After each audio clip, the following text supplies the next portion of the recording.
रूस और यूक्रेन के बीच छिड़ी जंग के चौथे महीने में पुतिन की नजर अब पूरी तरह से डॉनबास पर टिक गई। पूर्वी यूक्रेन के उस हिस्से को जीतने के लिए वो कोई कोर कसर छोड़ना नहीं चाहते और पुतिन ये भी नहीं चाहते कि वहां जंग मारियोपोल की तरह लंबी खिंच जाए। इसीलिए उन्होंने एक बार फिर अपने सबसे वफादार रमजान कादिरव पर ही भरोसा जताया और कादिरव ने भी डॉनबास को कब्जे में लेने के लिए अपने सबसे खूंखार कमांडर को युद्ध में उतार दिया। अपने लड़ाकों का एक वीडियो जारी करते हुए कादिरव ने दावा किया कि जल्द ही उनके लड़ाके पुतिन को एक और बड़ी जीत का तोहफा देंगे।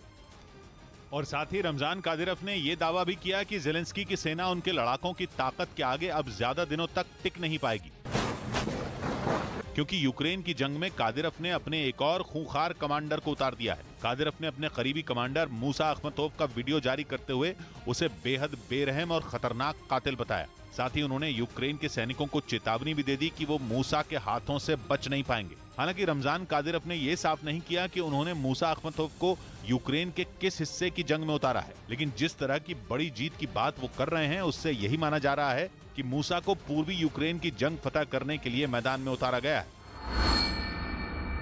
क्योंकि चेचन लड़ाकों के साथ मिलकर लड़ रही पुतिन की सेना की पूरी ताकत इस वक्त यूक्रेन के पूर्वी इलाके डॉनबास को जीतने में लगी है। रूसी सेना और कादिरव के लड़ाके मिलकर वहां लुहांस्क और डोनेस्क के अलग अलग हिस्सों में भीषण हमले बोल रहे हैं। लेकिन सबसे खूनी जंग छिड़ी है लुहांस्क के सेवेरोडोनेस्क में, जहां पुतिन और जेलेंस्की की सेनाएं 2 हफ्तों से ज्यादा समय से एक दूसरे पर ताबड़तोड़ हमले बोल रही हैं। वहां जंग शुरू होने के कुछ दिन बाद ही रूसी सेना और चेचन लड़ाकों के दुगने वार के आगे यूक्रेन के सैनिक पस्त हो गए। रूस ने दावा किया कि उसने सेवेरोडोनेस्क के 80% हिस्से पर कब्जा जमा लिया। ऐसा लगा कि बस पूरे सेवेरोडोनेस्क पर रूस का कब्जा होने ही वाला, लेकिन यूक्रेन की सेना ने एक बार फिर मोर्चा संभाला और सेवेरोडोनेस्क के बचे हुए हिस्से में रूसी सेना और चेचन लड़ाकों पर जोरदार पलटवार शुरू कर दिया। सेवेरोडोनेस्क में जेलेंस्की के सैनिकों के जवाबी हमलों ने साफ कर दिया कि मारियोपोल की तरह ही वो वहां भी आसानी से घुटने टेकने वाले नहीं हैं। रूसी सेना चेचन लड़ाकों और यूक्रेन के विद्रोहियों के एक साथ मिलकर किए जा रहे हमलों का भी यूक्रेन के सैनिक जमकर जवाब दे रहे हैं। सेवेरोडोनेस्क में भी जंग लंबी खिंचती जा रही है। माना जा रहा है कि इसी वजह से रमजान कादिरव मारियोपोल जैसी ही रणनीति अपनाने पर मजबूर हो गए। और कादिरव की रणनीति यह है कि किसी भी तरह से दुश्मन के दिल में खौफ पैदा कर दो। इसके लिए रमजान कादिरव अपने लड़ाकों का वीडियो जारी करते हैं और उसमें उनकी जमकर तारीफ करते हैं, उन्हें खूंखार, बेरहम और खतरनाक बताते हैं। और ऐसा करके कादिरव न सिर्फ दुश्मनों के बीच डर पैदा करते हैं बल्कि अपने लड़ाकों का हौसला भी बढ़ाते हैं। मारियोपोल की जंग के वक्त भी कादिरव ने अपने कमांडरों के ऐसे ही वीडियो जारी किए थे, जिनमें वो ताबड़तोड़ हमले बोलते दिखाई दिए थे। कादिरव ने उस वक्त भी दावा किया था कि जल्द ही उनके लड़ाके उन्हें बड़ा तोहफा देंगे, जिसके कुछ दिन बाद ही मारियोपोल पर रूस का पूरी तरह कब्जा हो गया था। और अब सेवेरोडोनेस्क की जंग के दौरान भी रमजान कादिरव ने एक वीडियो जारी कर दिया। अपने लड़ाकों पर भरोसा जताते हुए उन्होंने पूर्वी यूक्रेन के युद्ध में भी जल्द एक तोहफा मिलने की बात कही, जिसके बाद माना जा रहा है कि आने वाले दिनों में सेवेरोडोनेस्क की जंग और भी भीषण होगी। वहां कब्जे के लिए चेचन लड़ाके रूसी सेना के साथ मिलकर 2 हफ्तों से ज्यादा वक्त से लड़ रहे हैं। शहर के बाकी बचे हिस्से में मोर्चा संभाले यूक्रेन के सैनिक भी उनके हमलों का जोरदार जवाब दे रहे हैं। लेकिन अब कादिरव के नए कमांडर मूसा अखमतोव के जंग में उतरने के बाद माना जा रहा है कि चेचन लड़ाके अब और ताकत से हमले बोलेंगे। अपने आका रमजान कादिरव को जल्द से जल्द तोहफा देने के लिए वो सेवेरोडोनेस्क में यूक्रेन के सैनिकों को घुटनों पर लाने में कोई कोर कसर नहीं छोड़ेंगे। रमजान कादिरव ने एक और वीडियो जारी किया जिसमें उनके लड़ाके एक घायल सैनिक के आसपास बैठे दिखाई दिए। कादिरव ने दावा किया कि घायल सैनिक यूक्रेन का है और वो जंग के दौरान उनके लड़ाकों की गिरफ्त में आ गया, जिसके बाद चेचन लड़ाकों ने जेलेंस्की के घायल सैनिकों से बातचीत का एक वीडियो बना लिया। रमजान कादिरव ने अपने टेलीग्राम चैनल पर यह वीडियो जारी करते हुए दावा किया कि यूक्रेन के सैनिकों में उनके लड़ाकों का इतना खौफ है कि वो चेचन लड़ाकों से जंग ही नहीं लड़ना चाहते। चेचन लड़ाकों की गिरफ्त में आए जिस सैनिक को यूक्रेन का बताया गया वो भी बुरी तरह घायल दिखाई दिया। इसके साथ ही उसके चेहरे पर कादिरव के लड़ाकों के बीच होने का खौफ भी नजर आया। वीडियो में वो घायल सैनिक चेचन लड़ाकों के हर सवाल का जवाब कांपती आवाज में देता नजर आया। और माना जा रहा है कि जांच के दौरान जैविक हथियारों से जुड़े अहम सुराग मिलने के बाद ही रूस ने कीव के पास मौजूद जतोमर इलाके को निशाना बनाया। इससे पहले भी रूस ने दावा किया था कि अमेरिका ने एक बड़े षड्यंत्र के तहत यूक्रेन की जैविक लैब में एंथ्रैक्स और प्लेग बैक्टीरिया बनाने पर काम किया ताकि उन्हें रूस के खिलाफ इस्तेमाल किया जा सके। जर्मनी ने पहले विश्व युद्ध में एंथ्रैक्स नाम की इसी बैक्टीरिया को जैविक हथियार बनाया था और दुश्मनों के घोड़ों और जानवरों में इंफेक्शन फैलाया था। जैविक हथियार यानी बायोलॉजिकल वेपन एक ऐसा हथियार है जो बिना धमाके के किसी भी देश को तबाह कर सकता है। मतलब ये कि जब बैक्टीरिया और वायरस का इस्तेमाल जानबूझकर इंसानों में इंफेक्शन फैलाने के लिए किया जाता है तो इसे जैविक हथियार कहते हैं। जैविक हथियार कम समय में बहुत बड़े क्षेत्र में तबाही मचा सकते हैं। ये लोगों में ऐसी बीमारियां पैदा कर देते हैं कि वो या तो मरने लगते हैं या दिव्यांग हो जाते हैं या फिर दिमागी तौर पर बीमार हो जाते हैं। उधर काला सागर में स्विमिंग करने गए 50 साल के एक आदमी को नियमों को तोड़ना इस कदर भारी पड़ा कि उसके परिवार के सामने ही उसकी जान चली गई। समंदर में बारूदी सुरंगें बिछी होने की चेतावनी के बावजूद डोनेस्क का रहने वाला वो आदमी काला सागर में चला गया,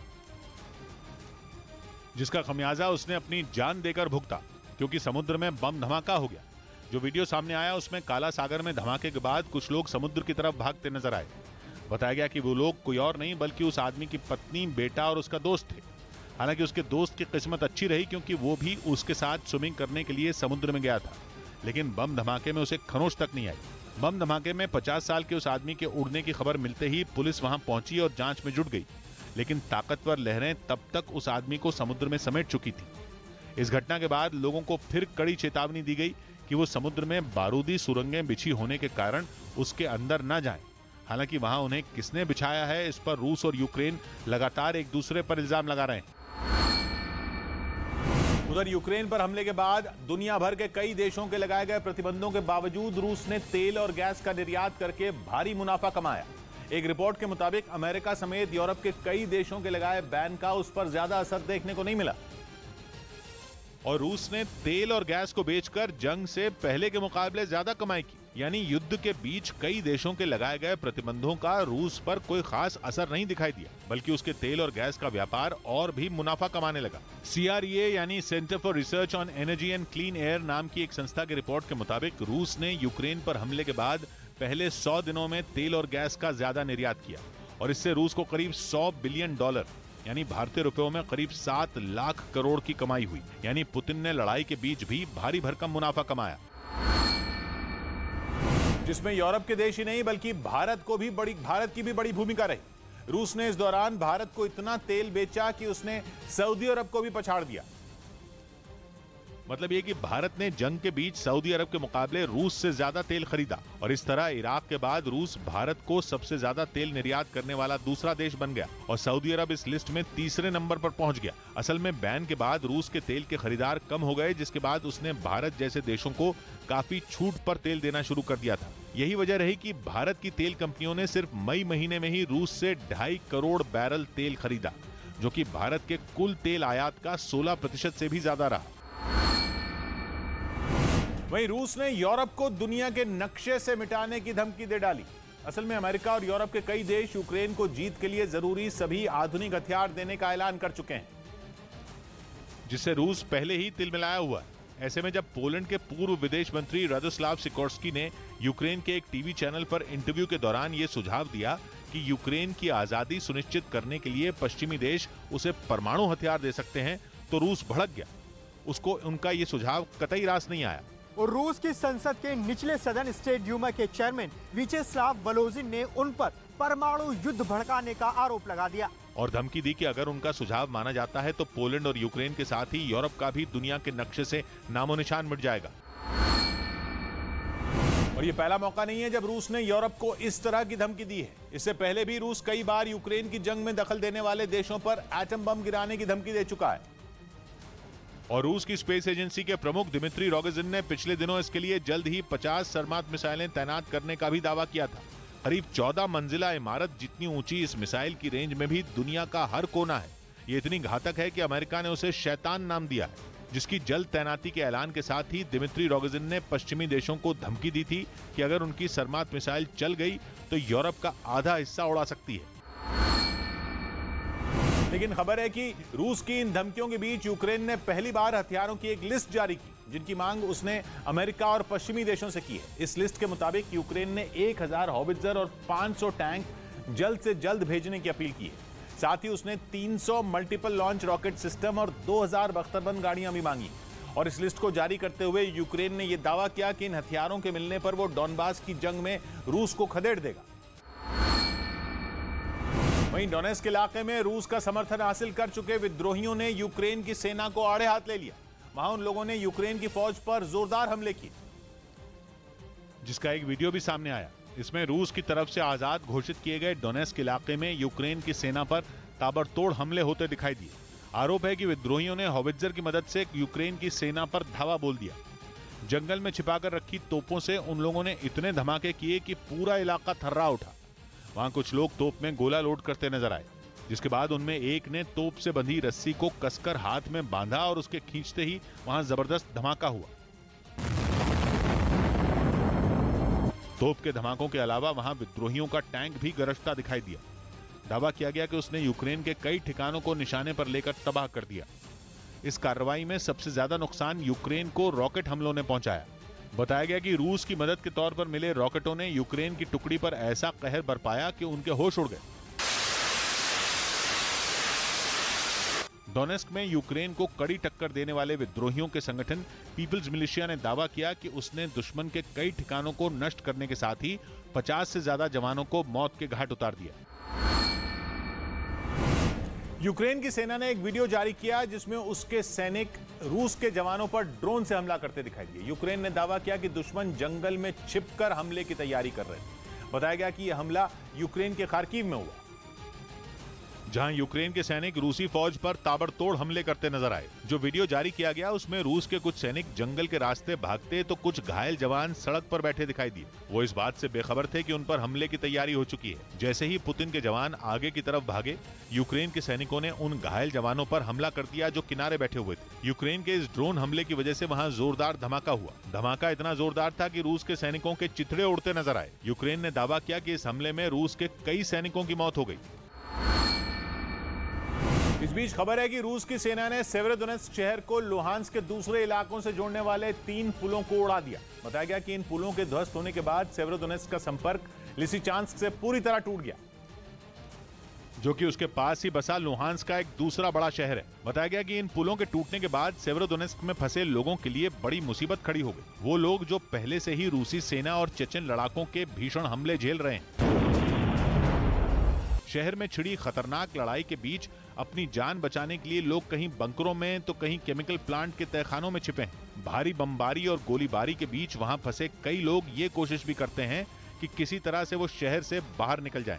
लेकिन अब सेवेरोडोनेत्स्क के पास बने पुलों के धराशायी हो जाने के बाद वहां फंसे लोगों का निकल पाना और मुश्किल हो गया,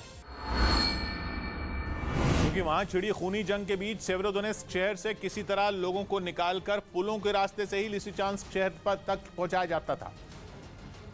लेकिन रूसी सेना ने यूक्रेन के सैनिकों को वहां पहुंचने वाली मदद रोकने के लिए उन पुलों को धमाका करके उड़ा दिया, क्योंकि यूक्रेन के सैनिक करीब 2 हफ्तों से रूस के सैनिकों और चेचन लड़ाकों के सामने चट्टान की तरह खड़े हैं। ऐसे में रूस उन्हें झुकाने के लिए उन तक पहुंचने वाली हर तरह की मदद रोक देना चाहता है। और सेवेरोडोनेत्स्क को लिसिचांस्क से जोड़ने वाले पुलों को धराशायी करके रूस ने ऐसा किया भी, क्योंकि वो हर हाल में जल्द से जल्द सेवेरोडोनेत्स्क पर कंट्रोल करना चाहता है ताकि डॉनबास उसके पंजे में आ सके। इस बीच लुहांस्क के गवर्नर ने भी माना कि सेवेरोडोनेत्स्क में हालात बद से बदतर होते जा रहे हैं। वहां के गवर्नर के मुताबिक शहर की बड़ी बड़ी इमारतें भी रूस के हमले में नेस्तनाबूद हो गईं। साथ ही उन्होंने ये भी माना कि पुलों के ध्वस्त हो जाने की वजह से यूक्रेन के सैनिकों तक हथियार और दूसरी मदद पहुंचाना लगभग नामुमकिन हो गया।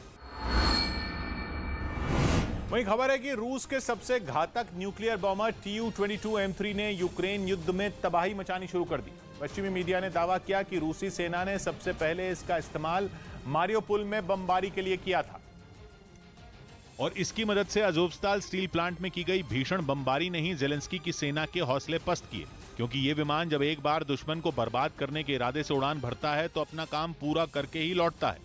ऊंचाई कम हो या ज्यादा, Tu-22M3 बॉम्बर अपने टारगेट पर बम की बारिश कर देता है, जिसके बाद ऐसी तबाही मचती है जिसका कोई अंदाजा भी नहीं लगा सकता। और रूस ने जब इन्हें जंग के मैदान में उतारा तो यूक्रेन के साथ ही अमेरिका और नेटो को भी नेटो की भी टेंशन बहुत ज्यादा बढ़ गई, क्योंकि ये विमान बिना रुके करीब 7000 किलोमीटर तक उड़ान भर सकता है। मतलब पूरा यूरोप और अमेरिका का पूर्वी किनारा भी इसकी जद में। और रूस का ये बॉम्बर विमान अपने साथ करीब 24,000 किलो बम लेकर उड़ान भर सकता है, जिनमें परमाणु बम से लैस मिसाइलें और महाविनाशक डम बम भी शामिल हैं। साथ ही ये विमान आवाज की रफ्तार से 2 गुना, मतलब करीब 2300 किलोमीटर प्रति घंटा तक की स्पीड पकड़ सकता है।